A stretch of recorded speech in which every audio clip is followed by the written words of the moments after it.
and welcome to the Rondo. It's international break today, but I'm here joined by my co-host today, Jalen. That's news to me. Yeah, you're a co-host today. And Rahimi. So what am I? That's it. As you can tell, it's very hot today. Good weather today. I'm in the vest. Probably not going to happen again, but we'll see.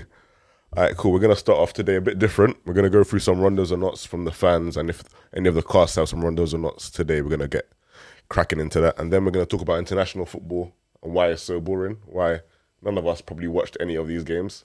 Did you?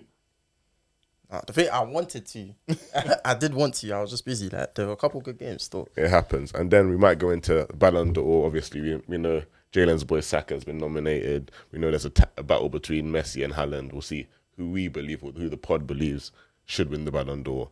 Firstly, let's start off with some rondos or nots. The first one I'm going to start off with is a bit interesting. And I probably agree with it, I'll be honest with you. But we'll see what the man them have to say. This is Angel Di Maria is better than Mohamed Salah.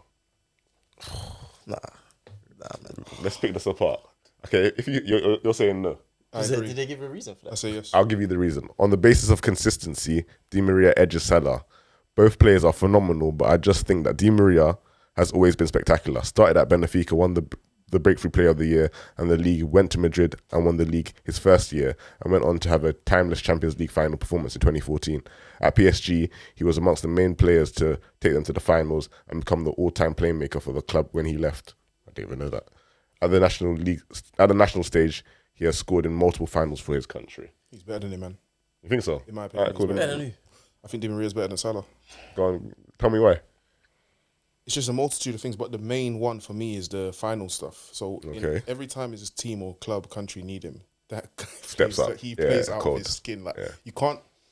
It's not even that I haven't seen a performance that Salah's had that is similar to that of Di Maria. I just think Di Maria's done it consistently. He's done it over a few years at different times, even when he's lost his What pace. did he do at United? He's lost his Oh, pace. come on, He was man. so even at Come United. on, man. So even Come on. No, do you know why I'm using that as an example though? It's Go on. because that's the only league where like both of them have gone into. I don't think Di Maria was bad at United, by the way. He wasn't bad at For the first few United. months, he was fucking. He was cold. He was He was cold. cold. It was literally the first couple but you of need- games, you and need- then he just you know- tailed off. His house got robbed, bro. You need to take into consideration the external factors, bro. My man got robbed. His life was in tatters, bro. Bro, listen. He's come Manchester from In Spain. my where it's 30 opinion, degrees. I don't even feel like they should be compared simply because I feel like Di Maria's best performances, like if you look at like his time at Madrid, have come when he's played in midfield, innit? I agree. Not really out wide. CM. When he Yeah, played it's CM. usually like he's playing. Fair I don't enough. know. Even What, That's what he played in the final. final. That's what he played in the Champions Champions League League. yeah, I final, can't remember yeah. exactly what formation they were playing, but he definitely was not playing out wide, innit? So it's like Because he had Bale and Ronaldo yeah, out if wide. you're gonna compare him to people, in my opinion,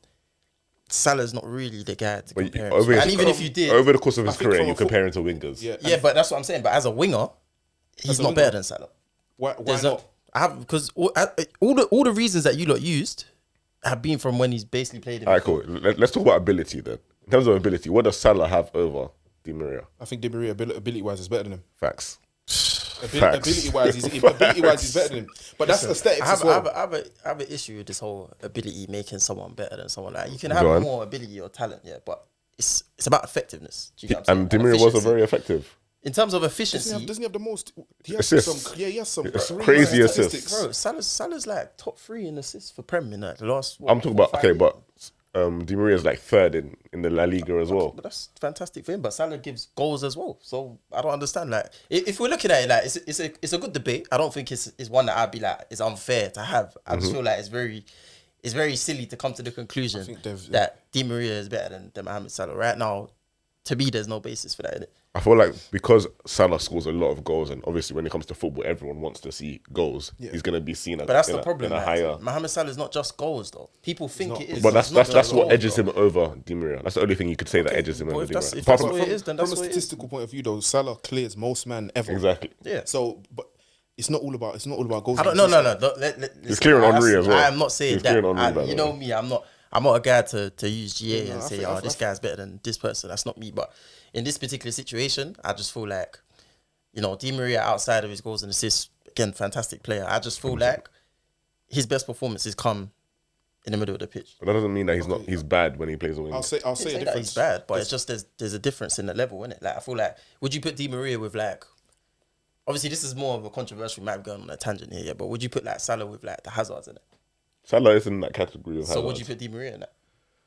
And that's where the problem lies, because it's like it's a completely different category of player. Nobody compares. You're right. Still, You never The reason conversations. the reason I believe that is because Di Maria is never the main man. Like he's never been the main man wherever he's never been that guy. Apart from at United for a short stint, he's never been that guy that you go to. Both Salah and Hazard were always that guy that their teams relied on to make the difference in their games. Di Maria's always been like I don't want to say like a sidekick, but he's always been on the sidelines. When he was playing at Real Madrid, it was always Ronaldo. Even when Bale came in, he went down in the pecking order. Do you know what? Do you know who I could kind of compare him to? I feel like would be a better discussion to have is like Bernardo Silva, for example. Yeah, he's actually played out wide for Man City, and, and also is a midfielder. No, not this Bernardo stuff again, But man. fam, that's because you're talking about someone not being the main man. I hear it. Like they both have the quality to be the main man for their team, But they're not. But naturally, they're just not. Who's so I better? feel like if we're really gonna have a discussion, them two would make more sense. Who's better? Out of those two, Yeah, who's better? Guardiola called Bernardo the best player in the world, bro. So I'm taking Di Maria over Bernardo Silva, you know. I'm taking Di tight, Maria. man, it's again, I feel like you every time I come on here, you man just want to slate Bernardo. No, I respect love Bernardo Silva. I love Bernardo respect him, still, I but can't lie. I feel like that's a very close. It's a very close one. It's Yeah. very close. yeah, that one to me, like if you're looking at the type of player, the fact both of them can play like out wide in midfield, that's more of a good comparison. Both of them, I feel like again, it'd be interesting to see them as the main man of a team and see how far they could take a side. That's when you can start putting them in other conversations. But I think it's close, man. I don't think I'd be able to say one's better than the other, man. I feel like they're just both the same level. In all honesty, I just feel like Di Maria is a bit more decorated, isn't it? In terms of accomplishments, yeah, 100%, obvious. But Di Maria, he played in the World Cup final, didn't he? He started. Scored. Yeah. Yeah, he scored the first goal. So The guy is a madman. he comes clutch. That's what I told you. He does come He's clutch. a madman. Yeah. Anyway, I'm taking. I feel like he is underrated in terms of his whole career. I don't think agree, he's ever been given the accolades he deserves. He's never been seen in the light that his ability and his performances show us. So hopefully he does get that one day. And I understand where this person was coming from. Obviously, most people will probably say Salah because Salah has been consistent as well. He's getting above 20 goals pretty much every single season. He's a Prem bias. I think that's Premier League bias, but it's because a lot of people as well. A lot of men don't watch these other leagues. They're not watching these other players consistently. That's why they call these other leagues Farmers League, etc. What's the difference between those other leagues and ours? Man City have won 5 out of the last 6. I In agree. terms of what? In terms of I don't think that Like, applies to Di Maria. In terms of in terms of being like, you see how people watch Salah and they think he's cold because he's doing this that every week. They're watching Salah. You're not watching Di Maria every week. Not anymore, at least. Because I feel like when he was at Madrid, like during that stint, La Liga was the best league in the world, and most people's eyes were on La Liga. I don't think that really applies in this situation because I remember watching Revista de la Liga and all of that, and seeing Di Maria weekly. I think this is between like 2012 or 2013 or 2012 onwards, essentially. But I didn't really watch him at PSG. All right, at PSG, I didn't see what he was doing. I don't think I can't remember one moment of significance from him at PSG. I'll be honest with you. So, yeah, there's that. I don't think PSG is really a good example for a lot of players though, because they didn't really do much, man. it's crazy. You're right. He got to the final with Champions But League when final. they get to the final, even that, like, you see with me, it's like if I'm watching certain players or certain teams throughout seasons, yeah, like there should be performances that you remember in these games, innit? I look at like PSG and I remember Neymar had a brazy performance. I think it was away at who was it against? It might have even been a following season actually. I don't think it was when they got to the final. He done one mad left-footed pass to Marquinhos away at Bayern Munich.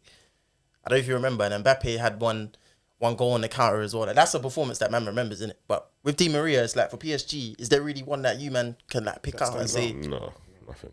I think that's where the problem lies, isn't it? Like Salah has multiple of those. Do you get? He's been at Liverpool for a while, to be fair. And as he said, we watch the Premier League, so our eyes are always going to be on watching But Di even if Maria. you think about Champions League, like 2 legs against Man City, you've got Roma, battered them up. Like there's performances there you can look at and say, yeah. Salah's got a catalogue of You know what I mean? performances There's big performances there. And I always feel like when it comes to these conversations where you're comparing like the best of the best and the best wingers, like those are the kind of games that you're looking at. And that's actually where I have a problem with Erling Haaland, innit? But that's for another day. Or if you compare them on the international stage, you always say that Di Maria has the better performances than. Yeah, that's the I country agree. though. He plays. Look at the country. The country you don't choose. You get me. You don't choose. It's like your family. Okay, bro. You but- don't choose who your family. But we is, can bro. say that like Salah plays for Egypt. Egypt got to the African Cup of Nations final, and they got batted up by Mane's team, Senegal. Like he must be a 90 pace black heat on FIFA. That's what that was. He got batted up by everyone, bro. That Senegal team is crazy. Crazy, cold team. Crazy. Anyway, let's move on to something else, something interesting. Another Rondo or not. This is Andre Onana is only world class with very good defenders in front of him. I'm going to let you lead on this one. You're a United fan. What do you think about that? I disagree. Because? The defensive unit is all... So the keeper and the back four, there should be one. However, the goalkeeper can still be world-class without the back four being good. For years, De Gea was world-class when our back four was shocking. Okay. He's conceding 17, 18 shots. Jalen, you'll know this one. Arsenal. Arsenal away is one of the best performances I've seen from a player I've ever seen. Mm-hmm. And that's from a goalkeeper. So to say that your back four needs to be good for you to be world class is a lie. Which is why a lot of United fans are annoyed with some of the goals he's been letting in. Is he world class though? I think world class. We use this word we throw this word around too easily. To be a world class keeper, for me, Alisson is the benchmark. Facts. If you move like Alisson, you're world class. If you don't move like Alisson, then you're in the rung below. Okay. So Alisson is the only world class goalkeeper currently. I think Courtois up there as well, but he's currently injured. Yeah. Who else is very good? I can't think of any other keepers that are in that category. Like I've rated Ederson highly, but that's his distribution is what is elite. City don't face a lot of shots, which is why he doesn't concede as much. But this is the thing. It's like you say that Alisson's the benchmark. I just think he's at the top end of that world class category. Innit? But in terms of discussing whether Ederson's world class, I would still put him in that category.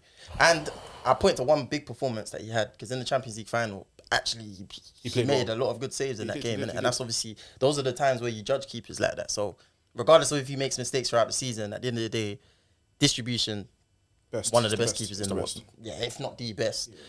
And he's still a decent. Like he's decent at everything else. Do you get what I'm saying? So I think, given the benefit of the doubt, he's in that category. It's going to sound very interesting, but you see the way you see Van Dijk and his career and how he's always had a certain weakness, but because of the way the team was set up, he was able to almost hide that weakness and show world-class level without it. I feel like that applies to Ederson because of his team, and they only rely on his distribution and some of his shot stopping. The thing is, bro, it presents him as world-class. The thing is, as a player, like, if I was an agent, like, just from a PR point of view, like, you have to send your player to a team that makes sense for them and puts them on that pedestal to get into those type of conversations. And I feel like once you're in that category, unless your level really drops like a crazy amount, you don't really get taken out in it. And I don't think Ederson's really had that season where it's like he's made dropped off, so many different errors. His level has dropped off. Like let's say De Gea has like. So I think we have to leave him kind of in that category. He's just not at the top end. I don't think he's with Alisson no more. I used to think he was better.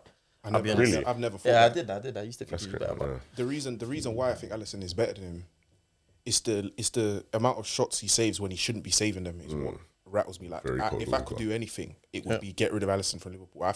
Last year as well, he single-handedly, whatever charge they were having for top four, whatever they were doing was because of Alisson. Do you think Alisson is more important for Liverpool? I think he's the best. That's a bad one. I think they're which one would they miss? Which one would they miss more? I think they miss Alisson more. Wait, are you saying if one of them wants to get injured or if one of them wants to leave the club? You miss Alisson more. You miss Alisson more. That guy is not normal. He's not a normal. Which one would be harder to replace though? Alisson, 100%. Alisson, 100%.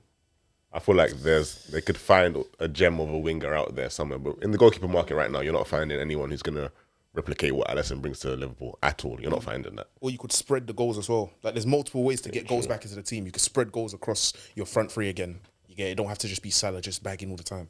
But Alisson, there's no. Yeah, it's gonna be hard to find a lack for right now. But is anyone upcoming that you think it's gonna be like that level one day?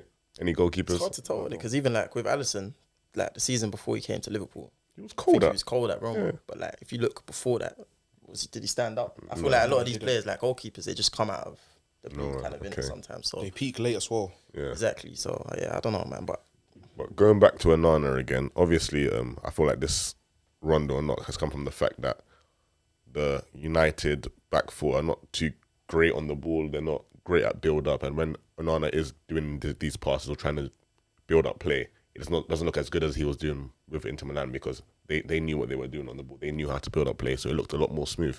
So he's basically trying to say the way United's back four is, they detract from the positives that Onana give. Partly, yes, but also Onana's on multiple occasions he kicks it long and it goes accurately to a player's head or to their foot. It doesn't have to be just the back four that's hindering him in terms of playing out and possession from the back. So, yeah, I'd say you don't necessarily need your back four to be good for you to be world class. Does Onana need his back four to be good to be world class? I don't think so either. Interesting. I think so. United's issue right now is with our right side. We're not capable of playing out from the back from our right side because it's Varane and Wan-Bissaka. When Dalot plays, it's much better in terms of playing out from the back. But when it's Wan-Bissaka and Varane, you can see clearly more like the deficiencies that we have.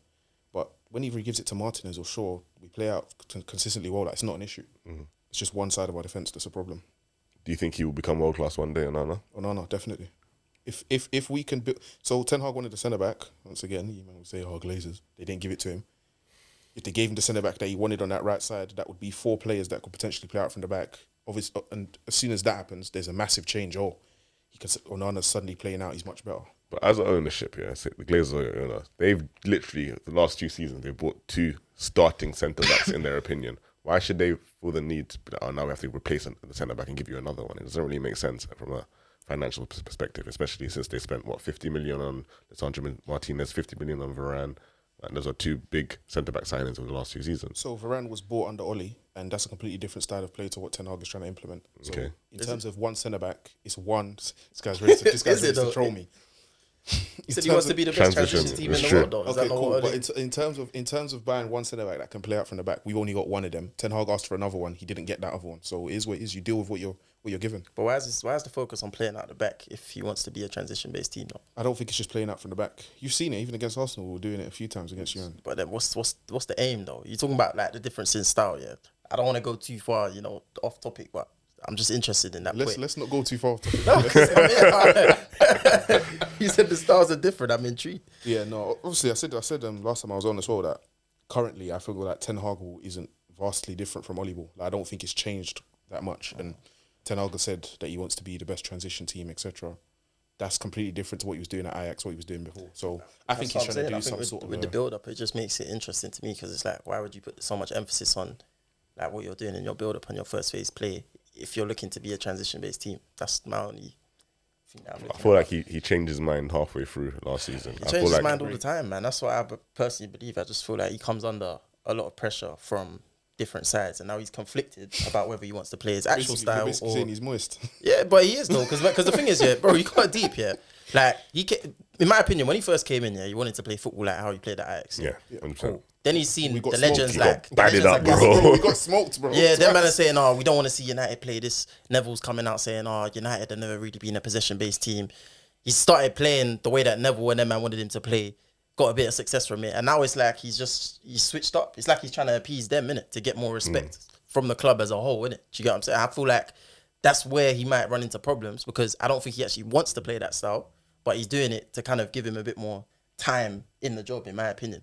I don't feel like the other style is going to give him as much time as he needs, innit, or as much leeway. I think it's the opposite of that. I think he's not a yes man at all. I feel like he's coming to the league, he got batted up by Brentford and Brighton. Yeah. You realise it's not adapting. I have to change it up if I'm going to get results. He changed it up and we started getting results. It's as simple as that. But my thing, at that point, I feel like what I thought it was that he realised he didn't have the personnel to play that type of football. So, okay, cool. For a temporary basis, he's going to play this transition ball that's going to help United win. Now that he's had another window and another pre-season, I thought maybe he'd get players that could play the football that he wants to play and then go from there and then start to play this build-up football, a lot more passing and pass and move, basically. But he said no. He wants to stick with the transition ball that he was doing before, which I don't understand. And then at the same time, the personnel is like a mix of both. I can't really tell which one he's trying to do because of the personnel. Buying players like... Mount, I think Mount is an issue. I don't know what. As I said though, Mount will be the death of him. That will be the signing that gets him down. Now this Mount injury might be like a little... I think it's a blessing in disguise. Yeah. Obviously, Mount will come back. He'll probably come straight back into the team, and it is what it is. But I just trust my gaffer in it. Big up to him. Why do you trust him? I don't get it. I don't know why I have such a blind faith in him. Maybe I've been deprived for so long. Maybe I feel like Arsenal fans. You get me? Been deprived for so long. Yeah, when you get something, you got to calm down. You're gonna get some. You get. So I don't think he's giving you anything that Oli Didn't give That's one a a trophy. That's the thing. He's won a trophy. Mourinho won a trophy. Like, what does that matter, mean? though, Mourinho won trophies and wanted to Carabao build. Cup. Mourinho won trophies, multiple, and wanted to build. Then what did my ownership do when he wanted to build and decrease the gap from second to first? And this is why I always go back to the ownership of United and the structure. And I said this in the chat the other day, and man, we're agreeing. So please don't come and you get me revert on this now. When Arsenal started doing well, it's when the structure and the hierarchy of the club Invested more. They invested more, and it changed from Stan Kroenke to what is it? Is his son now, right? His son's now the face of the club. They've become more streamlined, and now everybody knows what they want to do. Arteta's completely changed the culture. I don't think that has anything to do with Arsenal's success. By the way, that has to do with him. Stan Kroenke succeeding in his other business ventures, his other sporting ventures, and then he just said, "I want Arsenal to do well on this one." It does. So His other two franchises have won the championship in the last 3 years. If you look at his other franchises, they've all got similar managers to Arteta in terms of their story in it. They're all young coaches, and as soon as they've had a manager in place or a coach in place at the other franchises that has shown some form of promise, they fully back those people in it. Okay. Same situation with Arteta. First season we saw he didn't really get that much backing in comparison to other managers that have come first season. Like 80 mil, finished 8th, of course. They saw something. They saw something there again that no one else saw. Even I have to rate. You get it, but at the end of the day, as soon as they liked someone and felt like he was the person to take them forward, that's when they slapped down the investment. I always feel like the investment was there. They were just waiting for the right person. So you think, independent of his success in other franchises, he was going to? I think obviously it's a factor in it. Like at the end of the day, it's like this is like the next mission now, isn't it? You get what I'm saying? So I feel like that does play a part, but at the same time, they needed to have someone in which they felt confident in investing in it, and Arteta somehow was that person. Isn't it? I don't know what it was that was going on behind the scenes during them seasons where we were struggling, that they managed to see something. But you have to rate. You have to rate. I mean, they saw because they fully back that guy, even fully, with bro. letting go of players, buying players, revolutionizing the club, all the stuff like that. They fully backed him. Fully backed him. Players that won you trophies, Aubameyang, he started moving out the door. He started moving Lele. He kicked him out immediately. But that's what good gaffers, good ownership structure does. Look at United. Look how many players United have in their roster. Look how many players United have in their roster currently that should not be there. We've tried to sell them and cannot do it. Why can't we do it? But you know what it is though? I feel like for you guys, it's a bit more difficult because they've spent money. They've given money to other managers. Do you get it? Like this is like the first manager really where the owners are backed in it. So let's say we were on like the third or the fourth one now. Would they get the same backing if they done what Arteta done? I don't think so. And I think that's probably what Ten Hag's problem is right now, is that he's like fourth in line. So it's like he doesn't get the same leeway that other managers have had in it. He has to do a bit more to earn that respect and that trust. So I think that's like his main issue right now is how is he going to get that backing from the ownership? And it's hard because at the end of the day, they're looking to sell actively. You know? I don't think they said they're not selling anymore. Now, but obviously they're going to keep, like every single season, it's like, cool. This particular season, I think it was probably the closest situation. They were playing games. How can they put 10 billion price on United? 10 billion, that's ridiculous. They want the best price, but at the end of the day, that man, like it seemed like 10 billion really trying to put money in whilst they're looking at potential options. That's what they were saying. The reason we're not investing is because obviously we plan to sell the club. And now the window is done. They don't have to spend money. It's literally it's perfect tactics in order to not spend the money you should be spending. We got Amrabat on loan. Managed to take it in. We couldn't cop a guy that refused to go training. He refused to go training for his club. My man said, I only want United. This was 3 months ago. Yeah. Instead of bringing him in pre-season when we could have and get him established into the team, get the pre-season patterned, no. Our owners couldn't do that. We ended up getting him 10 million on loan and basically we have to buy him at the end of the season. It's an obligation. It's not an obligation, but it's probably one of those contracts where you just have to, it's 10 million. It's a 10 million loan, bro. If you don't buy him, you're a dickhead. 10 million loan. The Glazers. Okay, let's move on to the probably the final rundown on what we're going to do today. 5 minutes. Darwin Núñez will be Liverpool's breakout star this season. He had a tough season last year, but after the Newcastle goals, he's going to come to light, essentially. I hear it, man. I'll be honest. What's your take on Darwin? Man. Darwin Núñez right now, like, to me, it's like the pot is sizzling, man. Like, he's ready to just be. And I feel like part of the problem with him, at the end of the day, everything that happens with Liverpool all comes back to Klopp, innit? Like, he is the one that is not able to extract all of this talent out of the players that are there, in my personal opinion. Because that doesn't apply to Darwin. No, but the reason why is because he's got players in the squad that, in my opinion, all require like a certain style of playing, and they don't all like marry up together, innit? So, for example, you look at like Gakpo, for example, like the style of football that he needs to play compared to like what Nunes needs to play, in my opinion, it's two different type of styles, isn't it? What styles are these? Nunes is more like, it's very direct, isn't it? His movement is amazing. You know, runs in behind.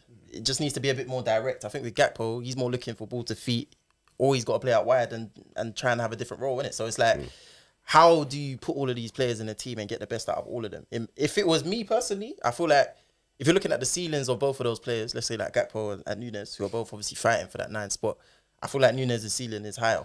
And I believe that that's the person that Klopp should focus on. Mainly just because that type of movement, you've seen it with the Uruguayans before, fam. If you go back, you look at like the Suarez, the Cavani's, bro, that movement is that's a Uruguayan thing, fam. Do you get what I'm saying? And it's something that's so hard to defend and stop. You look at Nunes, You can't do it. regardless of his finishing, he's a problem. He's a problem, bro. Like to actually defend against him, he's always gonna cause problems. Even if he's moving shit, he's gonna cause problems. Do you know what I'm saying? So I feel like that's who Klopp needs to focus on. And if he gives him the right amount of minutes, I do expect him to explode this season. You're saying this, but last season we saw that Nunes has very poor technical ability. That hasn't really. I feel like that's a confidence thing to me. That's a confidence thing. Yeah, in my opinion. But if you're asking a striker to do certain things that he's not really good at, then of course you're gonna see weaknesses, bro. But we know what he's good at. The runs in behind, the movement, making bad balls seem good. Do you get what I'm saying? Those are things that he's actually good at. Do you get what I'm saying? So you got to cater towards that. I think Nunes will come good just because of previous experience. That starter was mad.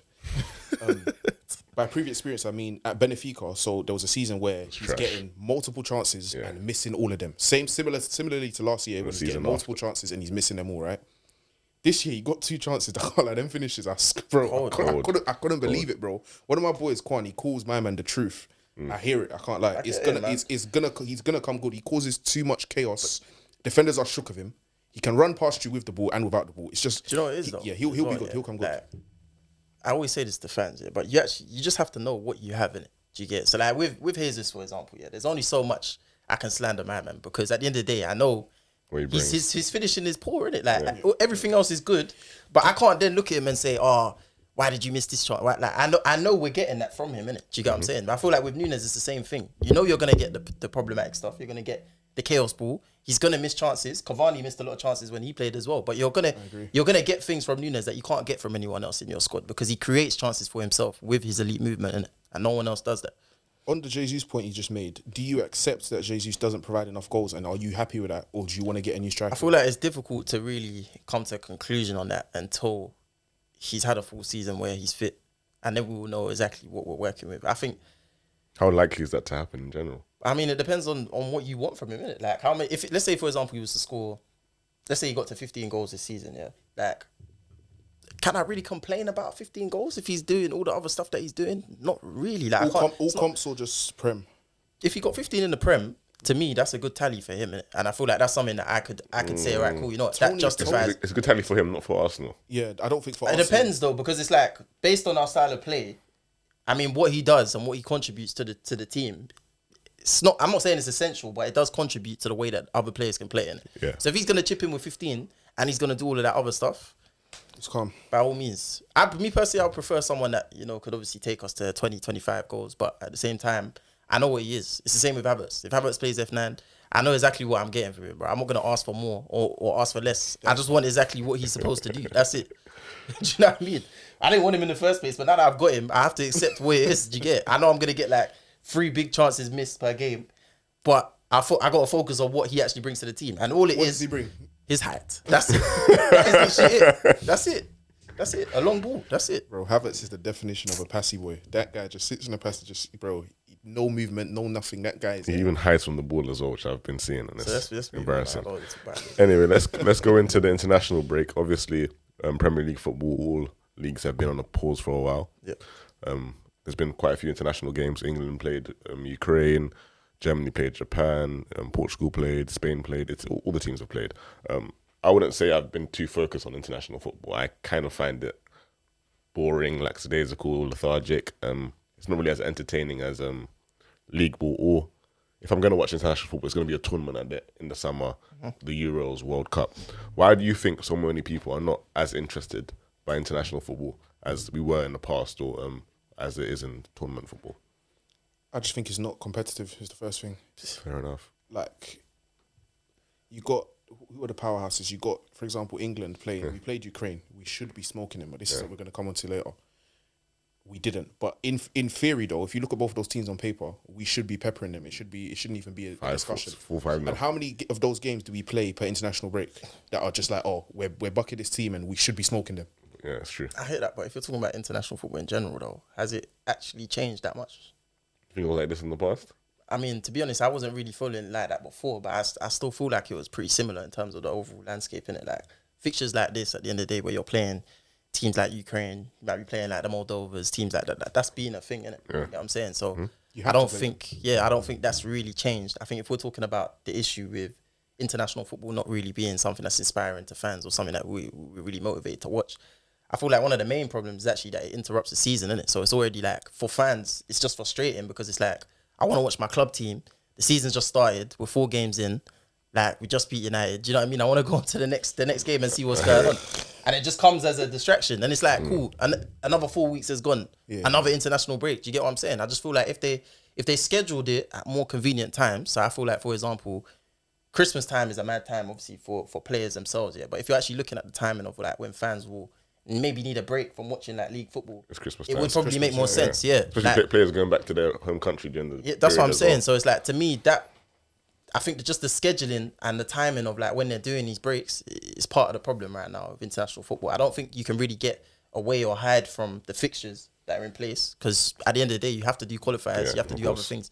But I feel like in terms of what you said about it being like it stayed the same, the landscape and the competitiveness hasn't changed. I think our league, for example, has increased in how competitive it is, which is probably why, in comparison to what we're watching international football now, that looks significantly worse than the standard has dropped, because our standards in the league have increased so much. Yeah, I think international football is what it is, man. Like, and I think as well, a lot more players now are choosing to take it less seriously because of the risk of injury. And like, obviously, football is more intense these days than it was before. Look at someone like Haaland, for example. Like, other players as well from Man City, bro. These man, do you know the amount of international breaks these man miss? They'll just get a convenient 2-week injury just before.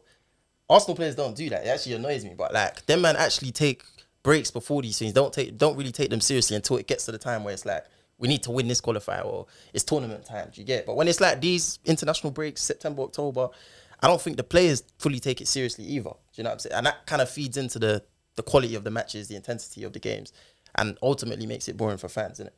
In terms of England themselves and during that game, like that's a whole other conversation. Let's get into that. Let's get into Southgate. Obviously we played a 4-3-3. Jordan Henderson started. Ukraine scored first. England equalised. It was quite a drab game. It was a boring game. We didn't see too much action in the game. I watched a couple of the highlights. It wasn't anything to take home, but a lot of reaction has been that Southgate is holding this team back, and this team can go to the moon, to the stars, if we had a manager who was more progressive, who wanted to play better football. But if we look at Southgate's track record, he's been to a semi-final, he's been to a final, which no other England manager has done before. Should have won both. But what he's also brought is that he's united the players in terms of like bringing some cohesiveness into that squad, which has been lacking from England for the last 20, 30 years, probably since I think Euro 96. So whilst he has some positives, people are saying that he needs to change. Why does he need to change? And would England be where they are today without Southgate? I don't think, if you're looking at the unity, of course, he's brought something to that squad where it's like, you can now come, it's enjoyable to play for England now, I feel like, for a lot of those players. But I also feel like that's because it's like, it's a young group of players that ultimately, not have like grown up together, but they come through the England ranks together. Do you get what I'm saying? So it's like they're all guys that like to play with each other. With Southgate, by the way. Yeah, Southgate exactly. So I feel like that's what his job was. Do you get what I'm saying? Now it's time for someone else to come in. Like, that unity is not going to go, in my opinion, if he leaves. He's already done what he was supposed to do. My main problem with Southgate, though, and I don't know if this is a Southgate problem or if it's a problem from, the FA, but if you look at like the way that academies coach now and coaches in the younger like England age groups, the fact that we've won 3 or 4 of the youth tournaments now, and you look at the style of football that they're teaching and they're playing, it's completely different to what the national team plays. And in my opinion, that's a problem longer term, because think about it, it's like if you got all of these guys playing a certain style of football, total football as we would call it, it's basically what the 21s were playing. They had Angel Gomez playing at number 6. Yeah. Do you get it? Who was like, what, 5 Brilliant for player. 5? So you take that now, and you think about all of these players getting coached in a certain way. When they get to the national side, like naturally, you're going to get a lot more of these players now that can fit into like a setup, that can play that type of football.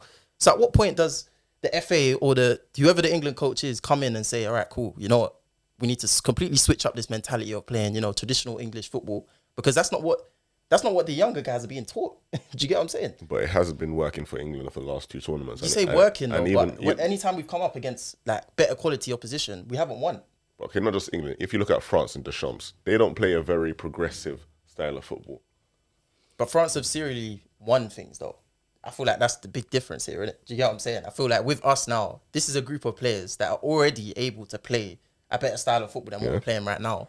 And as I said, all of the guys that are coming through, all the 15-year-olds, the 16-year-olds, guys that are 18, 19, 20 now, all fit into a completely different style of football because that's what's being taught. Do you get what I'm saying? So what's the point of teaching them that type of football if it's not being played in the national setup? It doesn't make no sense. At this point, it must be a Southgate problem as well, because if you look at all our individual players, for their clubs, man are winning crazy trophies, crazy awards. Saka just won Player of the Year. He's won it. Was he part of the FA Cup? I don't know if he was part of the FA Cup run when you got Aubameyang. Yeah, he was. He was. So he's won an FA Cup. He's got the taste of winning trophies. Rashford just won a cup. Obviously, Kane, Tottenham, tax.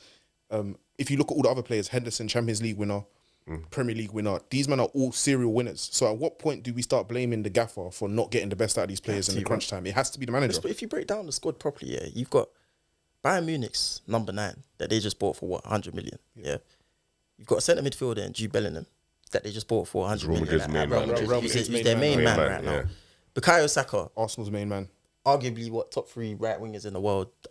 One of Arsenal's main man. Yeah, cool. You might disagree, but at the end of the day, he's up there. I didn't say a word. Marcus Rashford, at the end of the day, again, he's not a personal favourite of mine, but again, one of the best transition ballers in the world. Do you get what I'm saying? Why are you putting a caveat? A goal scorer. Hold on, let's finish. One of the best goal scorers.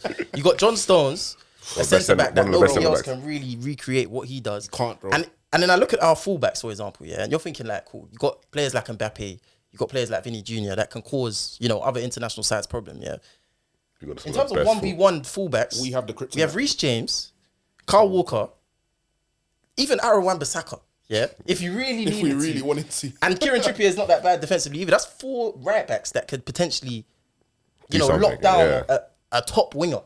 Other countries don't have all of these things, so it's like how can you keep making excuses for all of these people? Even Declan Rice, like right now, the guy just as a number 6, he's not the best in the world, but he has the potential of getting there. Innit? So you look at all of these different things, and you put that next to other squads.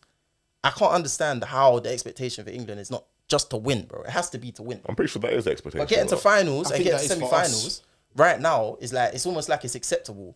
And I don't feel like it should be anymore. You don't think the English FA tell Southgate, okay, our plan is to win the next tournament? But they're giving him a new contract. Bro, we reward mediocrity. For us, we need to win. Our expectation is to win. He just said in his press conference, coming back down from 1-0 down to Ukraine is a good thing for my squad. They'll learn. It's ridiculous, bro. Like that's... And even what kind of mentality is that? If you look at common denominators in these tournaments, So I think we played USA, we drew 0-0. Yeah. We played Scotland in the Euros, we drew 0-0. Similar type of teams that aren't necessarily going to come and dominate the ball, we have to break them down. In my opinion, when we come up against teams like that, that's where you actually see the problems with Southgate, because there's nothing there. There's no structure. It's very much, all right, cool. You know what? Yeah. Let's say, for example, you're going to have like your 3 defenders. You're going to have someone that pushes on. It's very much like, cool, I'm going to put you in these positions, but just go do it, innit? Do you get what I'm saying? Do just individual brilliance. You lot do what you need to do. That's not how football works no more, bro. Like, it's unfortunate, but that's just not how it works. And I feel like that really needs to be put in place in order for this England team to be successful. There's no reason why, with this group of players, it shouldn't be. Southgate reminds me a lot of Ollie.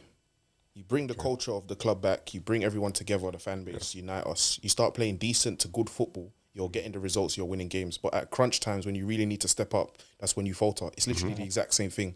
And the issue with Ollie was, when it got to crunch time, he could never deliver. Everything else he was quite good at. He spoke well in the public, in the media, which is what Southgate does. His PR was excellent. Like, he's a good person. He's probably a good person to be around, to chat to. Yeah. But we need to win. It's not about being a good person. You have to be ruthless. Give him another role, give him an upstairs role. Let someone else actually coach and manage the team, innit? If that's what's necessary. That's what I want to go into. You're saying give someone else the role. who would you give the role? Who would be your next manager for England? Let's be realistic here. Let's not just give out. I'm going to be realistic, but in my opinion, I don't feel like it should be somebody English. I feel like this obsession with, let's keep everything in the house. But at the end of the day, who are the top English coaches right now? Eddie Howe, Graham Potter. And Eddie Howe doesn't, in my opinion, he doesn't really play the style of football that I would want my team to play in it. Potter does, but again, that's not the type of personality that, in my opinion, can win things in those type of competitions. So we have to look outside of England, in my opinion. I don't think we should. I mean, who would you put in place then? Why do you want an English or British gaffer? I feel like just in terms of the international football as a whole, mostly Europe. I wouldn't say in Africa, mostly in Europe and Latin America. You don't really win stuff with out managers from your own country. I think there's been one. I think with Greece. Greece had in 2004 when they won the Euros. They had a German manager, and that's the only time a non-native has won the cup for his country in the Euros or the World Cup.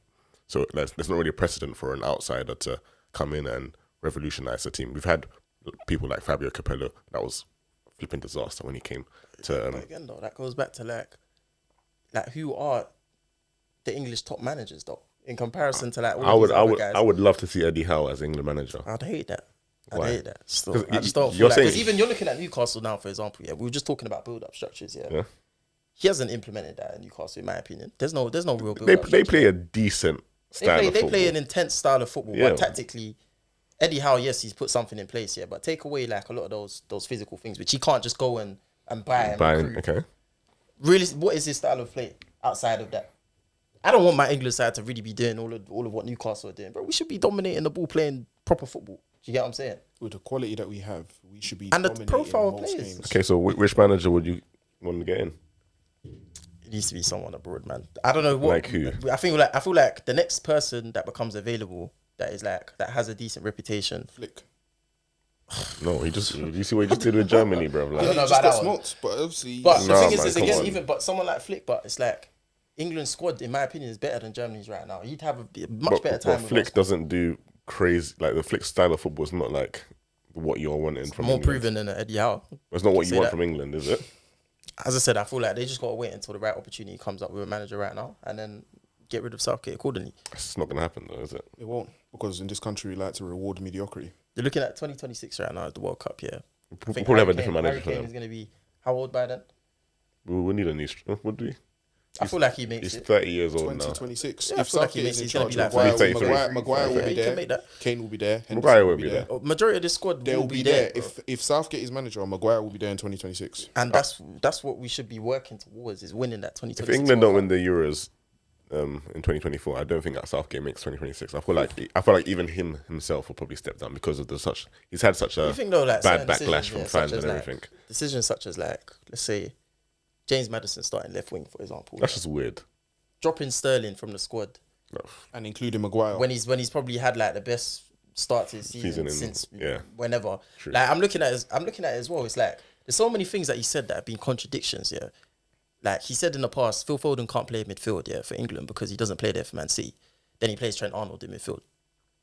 Make it make sense. It don't make no sense. And then he says, we're gonna pick players based on who plays for their teams. We then get Calvin Phillips making squad after squad. Every single Harry squad. Maguire's making squad after squad. It's too many contradictions going on. And it just doesn't... I feel like if you're going to be an England manager, set what the rules are. Let people know what they have to do. There needs to be a clear structure in place or criteria for who you're selecting. And then based on that, no one can question you. Right now, it's very easy to question so many things about Gareth Southgate and his decisions. Whether it be the recruitment, the people that he brings, the people that he selects for the squad, the tactics, the overall, results of the squad. There's so many different things to question. And I just feel like eventually his time is going to run out because the expectations for this England squad are rising and rising and rising. That's where he fucked up though. By laying out his criteria for who makes the squad and who doesn't, he messed up. And not sticking to it. Yeah, exactly. 'cause Or just come out and say that you changed your mind. And it's different. At Isn't it? least show people angle like, this is what I'm doing now. So we can understand where he's coming from. Not saying anything and then including the likes of... I don't have anything against these players on a personal note, but if Maguire isn't playing any club football, how is he supposed to be fit and ready to play football on an international level and win games? Look at the Kwasi that he did in that last game. He tackled Goyi at the edge inside the box and they scored. I hear you, but for the last 2 years, Maguire's barely played for United and he's been decent enough for England. But decent isn't good enough. That is where our problem lies. But you know, You wouldn't say he's been a weakness. You wouldn't say he's been a weakness in in the all team. honesty, yeah, I would not have a problem with Maguire playing for England if Southgate just stuck to his word, bro. That's where my problem lies, isn't it? Because if you look at actual performances and his relationship with John Stones at the heart of that defense and our alternative options, realistically, he probably still is the best partner for John Stones. I think the only other person that I personally would consider is, I mean, we spoke about Ben White the other day, but again, he doesn't play centre half for Arsenal. I find that weird as well, though, that Ben White isn't even included in. I think that's more of like a person. Politics. They had a falling out with the English FA and Southgate when he was last included in the squad. So they're probably not going to introduce him back into the squad anytime soon, I'll be honest with you. Nah, this international football, though, it's just, yeah, it is what it is, man. But I'm just looking forward to getting back to the Prem football. And, you know, we go from there. Is anyone that you guys would be like, you know, you'd be surprised that they would get a call up to the Euros for England? Like if you could put one player that's not in the squad right now that you feel like might end up there by the end of the season. I'm hoping Mason Mount doesn't end up there, man. Because he won't deserve it. Like, even his performance for England have dwindled over the last year or so. But I feel like... Someone like Calvin Phillips, does he go? He shouldn't. Does Ivan Toney go? He should. He comes back? He should, but he won't. He won't. So you think of the Calvin Phillips probably goes. Unless Southgate decides to look towards Italy and pick players who are in form like Ruben Loftus-Cheek and stuff like that. Calvin Phillips will probably go. So who do you feel like will be like three strikers, for example? So you got Harry Kane. Obviously Eddie Nketiah has made the squad this time. Ollie Watkins is there. Obviously you think Callum Wilson's a top 10 striker in the world. Oh, you got Ivan Toney there as an option. Come off in the world. This guy, said the other day. I didn't say it. Did I say that? That is Okay, crazy. interesting. This guy's lying. No. This guy's lying. You can't go past that. He said he's better. He said he's better than Gabriel Jesus. So did I say that? Automatically, that puts him at the top. All right, cool. 13, let him cook. Just let him cook. He's capping. But as I said, Fine. out of those five, there's a lot of options there, and I feel like, you know. Wait, why isn't Callum Wilson better than Jesus though? Cook. Oh my gosh, man. You done this to yourself. Yeah, you got to answer that, bro. Why isn't he better? Do you think that Callum Wilson should start for Newcastle? Bro, we don't. Bro, you can't answer a question with a question. But it informs the answer though. Do I think Callum Wilson should start for Newcastle? I would personally start him and play Isaac on the left. This guy is cooking. What have I said? What have I said? Do you know why though? My man scores. Bro, that's it. Bro, he 18 scores, goals he last scores season. goals. He scores in a certain type of game, yeah. As soon as teams start giving Newcastle more respect, Callum Wilson's goals are going to dry up. Unless Newcastle are 3-0 up and he's coming off the bench in the last 10 minutes, so he's taking a penalty, Callum Wilson's goals will dry up, bro. He's not a good footballer. Okay, but so what he's a decent footballer. He's been a decent footballer for Bournemouth. He's been a decent footballer. But he's not a top level footballer, and that's why right now Eddie Howe is phasing him out of that team. Isaac is the number 9. Gordon is the left winger. Almiron is the right winger. Callum Wilson will only play in a certain type of fixture, bro. I think he's doing that because you need to remember they have 2 left wingers, Gordon and Harvey Barnes. Well, there you go. So having a third and Isaac doesn't really make sense. Like, would you put Callum Wilson in the Arsenal side, for example, and say that he's better than him? He'll score more goals. I think he'd score more. Who cares, though? What? What do you mean, who cares? Because in the type of games that we play, you see, this is what people don't understand with Arsenal as well. You see, when teams come and play us at the Emirates, they'll come to like Old Trafford, and they'll play on their halfway line. They'll come with a high line because they don't. Like, it's a bad thing to say, but they don't respect you guys the same way that they respect us at the Emirates. Do you get what I'm saying? They'll come to us, sit in completely, and that completely changes how effective somebody would be playing for us. You've seen it with certain guys in our team. They have to be able to play against you, the same things you're getting onto Jesus for, these big chances, misses these chances that he should be taking. But in that same position, would Callum Wilson score? Would he get into the positions in the first place? Would he create the chances? He might not create the chances himself, but he will get into those positions. I've seen Callum Wilson play against multiple deep blocks that Newcastle have played against, and that's when they've struggled. That's why he's not being effective and why he doesn't play now. Teams give Newcastle more respect now. They sit deeper. That's why Isaac is playing as the number 9. You put Wilson as the number 9, the guy is not scoring goals, bro. I don't think I've seen Wilson fail since he started football. He's only been his biggest problem has been that his injury. It's been injury. His biggest problem throughout his career has been injury. Every time he is fit to play, this guy scores goals, and I can't fault him for that. It's impossible. Callum Wilson, yes, cool. Fair enough, he gets his goals. But as I said, if you actually look at the situations in which he scores, it's either coming off the bench when Newcastle are comfortable. Always penalties, bro. Other goals, cool. You might get a couple important goals, towards the end of the game where they're chasing the game. But if you actually look at him playing against sides that are giving Newcastle respect, I don't think he's an effective striker. So you think? What does he do outside of his goals? So Jesus is clear of him. Yes. What? So is Ivan Toney better than Jesus? I think Tony. Yes. Yes. Yes, he is. Yes. Yes, Yeah, he is. that's the only And answer to that the reason question. why you're saying that is because But- Tony will do everything you're saying Jesus is doing, plus the goals, right? Hold on. Nah. You don't think so? Not everything. I think Tony does all everything. I think Tony. Tony's got better clears link up Jesus than still. Jesus. I think he's got better link up as The well. only thing that Jesus is definitively better at is the dribbling, Yeah. and that is an effective thing, yeah. But also, as I said, drifting from side to side and combining with our wingers or with the midfielders that are playing on that side is something that is also underrated, and it's actually causing a problem for us because I feel like the problem with Eddie Nketiah right now, yeah, is that our fans have seen Gabriel Jesus and the way that he plays, the way that he drifts from left to right, and we now expect any striker that comes into our team do the to same also thing. do that. When in reality, that's not really a normal thing for someone that plays a number 9. You know what I'm saying? It's not really like a normal thing for someone that plays that role. And that's something that Jesus does, isn't it? So I think we have to cherish that particular part of him. But in my opinion, I still think his best position is out wide, isn't it? So I don't even really want to compare him to other strikers like that because I feel like he's fantastic backup as a left winger. He's fantastic backup as a right winger. He could start in both of those positions. And he's a fantastic second option as a striker as well, isn't it? All of those positions he covers to a very high level, innit? Do you get what I'm saying? And that's what I cherish about Gabriel Jesus. I just don't want him to be the main guy. So you want him to be like come off the bench, essentially. No, I want him to be part of like our strongest 14, 15, but I don't want him to be like nailed on number 9. That's you. You start every You single want a game. bit of rotation. Yeah, like I want him to be essentially like... the role he had at City. Yeah, but that's what... Bro, listen, Arsenal have elevated. At the end of the day, we're in a position now where we're aiming for bigger things, isn't it? When he came to the squad, we wanted to finish 4th.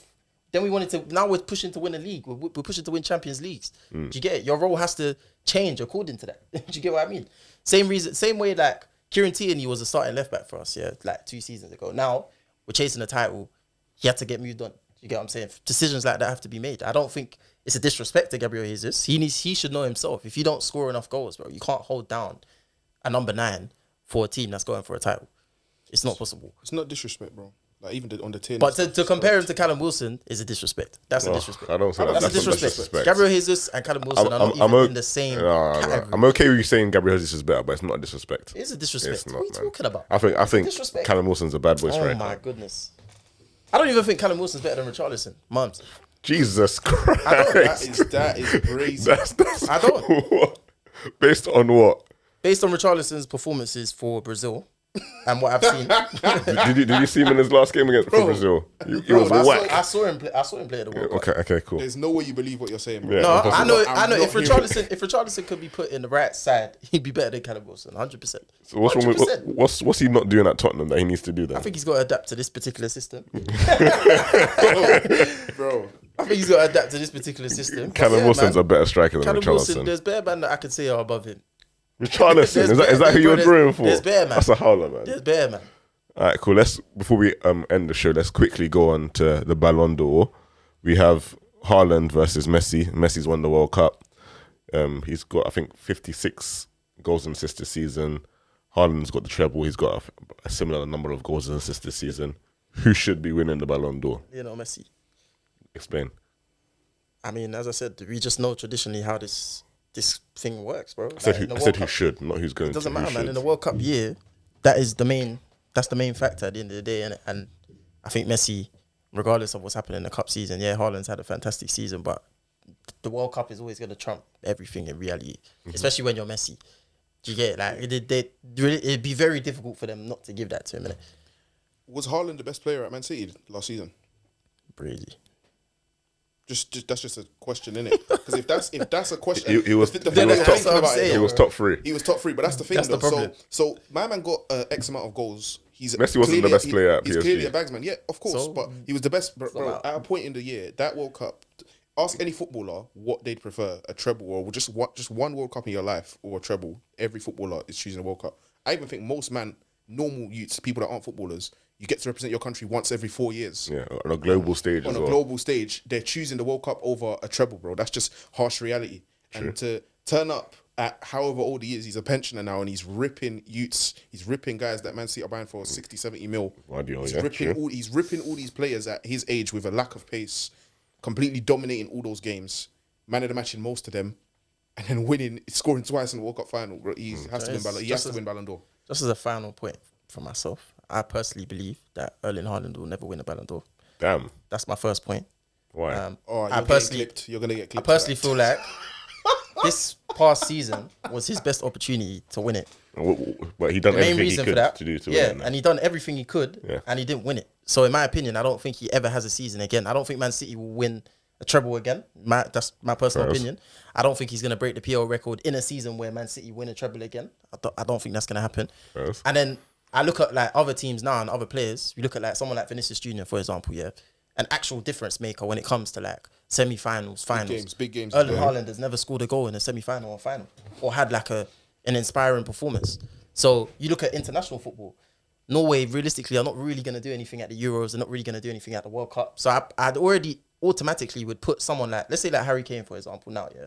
If he goes to the Bundesliga, Bayern Munich, scores 40 plus goals there, they win the Bundesliga, has a strong Champions League run, for example, and then let's say England were to go win the Euros, he's in a much better position to win the Ballon d'Or than, let's say, Erling Haaland. Even if Man City do win the Premier League and he was to score 35, 40 goals again. And that's just my personal opinion. I don't think Haaland will ever be in that situation unless he was to have a move to like a Real Madrid where he's now going to be decisive in, let's say, like Champions League finals, semi-finals, and have that aura about him. I'd even put someone like Bukayo Saka. Oh, Jesus I feel like he Christ, even man. has more of a chance. All right, thank you Do you for know coming why? to the Rondo, man. If Arsenal win the league and England win the Euros, Bukayo Saka could win a Ballon d'Or. Do you know what It's that's not part of as well, gonna though? That's part of Man City disrespect. People don't respect That's City PR, as an bro. institution. Yeah. It's just When they harsh win reality. stuff, it's just like, That's nah. PR. It's just harsh reality. Unfortunately, that's the move that he decided to make. That comes with it. My main thing though on the Messi and Haaland thing is, if you ask City fans who the best player was last year, I don't think many of them are saying Haaland is. And even in my Probably De opinion, I don't Bruyne. think Haaland was their best player. De Bruyne's just better than him. It just is what he is. All the chances Haaland's getting, where's he getting them from? From the genius of De Bruyne. That's the thing, man. For me, yeah, personally, the Ballon d'Or is a bit weird. It's been a bit weird for the last 10, 15 years. I feel like previously, beforehand, we used to hold international trophies to the highest standard. The World Cup was the Pinnacle. pinnacle of world football. If you won the World Cup, you're almost guaranteed one of those players is going to be a Ballon d'Or winner. But because Messi and Ronaldo for the last, everyone knew they were the best players in the world, but they weren't really winning these international trophies. People kind of lessen their respect or the pedestal that international trophies were put on. Now that Messi's won it and the storyline behind it, I just feel like there's no world in which they don't give it to Messi anyway. So I feel like from moving forward from now, international trophy is going to be looked heavily upon for these kind of awards. The Ballon d'Or itself is just weird though. Like, coming from a United fan, I don't think there's been a year since I started watching football properly, let's say from like 2010, that Messi hasn't been the best player I've seen like with my eyes. Like the Ballon d'Or is just weird. Like it's not just based off of your technical ability, how good you are on the pitch and how effective you are. Your trophies come into consideration. How you're liked by the media, all of that comes into consideration. So Standard. the Ballon d'Or is just That's awards in what any award is industry, it? Yeah, though. what award is the You have Ballon to d'Or? build your personal branding. So or that's your why I own hear the Saka PR. thing. Because Saka's so loved, not just in London. That's my point. Arsenal's a massive club, massive institution. If he wins the Premier League, contributes heavily towards doing that, wins, I don't know, PFA Player of the Year You again. have like one Champions League performance. That's crazy, bro. He's right. He's right. He'll win it in the same way Modric won it. And I've got no problem with that. I You know, have it's no Arsenal problem fans with don't that. care as long as that star has As long as my man is there, You think I like, bro, could if not care less. Rashford won a Ballon d'Or, I'd parade naked, bro. I'd be screaming, bro. This is a guy that hasn't even got a nomination, by the way. Who, Rashford's Rashford? never had a Ballon d'Or I think it's nomination. criminal because It's not criminal, bro. He scored 30 goals last think it season, matters. though. Bro, does I not matter. think that is insane. No, I'm if happy, you- I'm if you look happy, at- I'm happy I'm not that even gonna I'm go happy into that the committee could see past purple patches. No, and if goals you and look at assists. some of the people I'm that very are happy. on that list, Rashford deserves Yeah, to be and I there. think other people also deserve to be on there ahead of Rashford. So Like who? is John Stones on there? He has to be. I don't think he's. I I don't think believe he was so. on there when I was looking at it. That's I don't think crazy. that's what I'm But talking this is what about. I mean. The There's Ballon d'Or better is man just- that weren't on it's there. just not normal, bro. There's better man there that I would put ahead of someone like Rashford. So I get the point, but allow that, man. I'm saying If Stones is not on there, that's once again UEFA not rating Manchester City. There's no other Julian excuse, Alvarez there's was no on excuse. there. And he won every trophy possible Yeah, available to him. literally He won every single trophy thing. available to him. He's completed football already, by the way. Julian Alvarez. Apart from Carabao Cup, he's completed football. At that age, it's crazy. Anyway, thank you for listening, fans. We'll see you next week. It's been good. Peace.